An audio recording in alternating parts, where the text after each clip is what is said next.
最近流感长的事件，国民健康署今仔嘛公布一个研究，指出讲食薰甲使流手薰，拢可能会增加流感重症的风险。有食薰的人确诊流感的几率是比无食薰的人悬出5倍。食薰的人为着流感重症带入去加护病房的几率，嘛比一般人悬出2.2倍。另外，常常使流手薰的囡仔，流感重症的风险嘛会较悬。拒烟防疫过好年。花口好，呼吁民众赶紧解薰。流感当咧拖，民众除了注意防射保护家己，也要注意薰品带来的风险。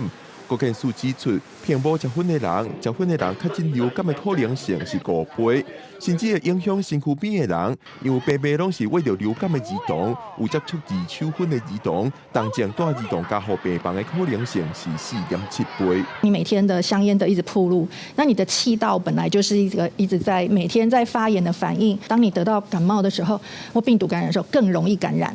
然后更容易感染，而且感染了之后呢，更容易得到重症，而且更不会好，会更拖得更久。根据国健署2023年的调查，发现国中、高中学生当中，每4个人就有1个人伫家庭会接触到二手薰。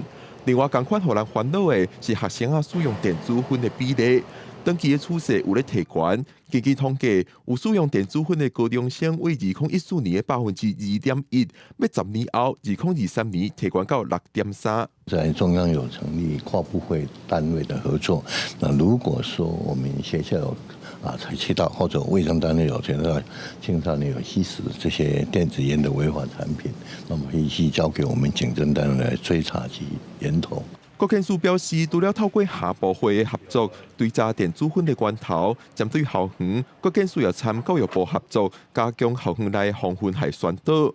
国健署也呼吁家长唔通食薰，除了为着家己的健康，也避免二手薰、三手薰影响到厝内人，提悬归口罩治疗疾病的风险。记者郭文林玉凯台北报道。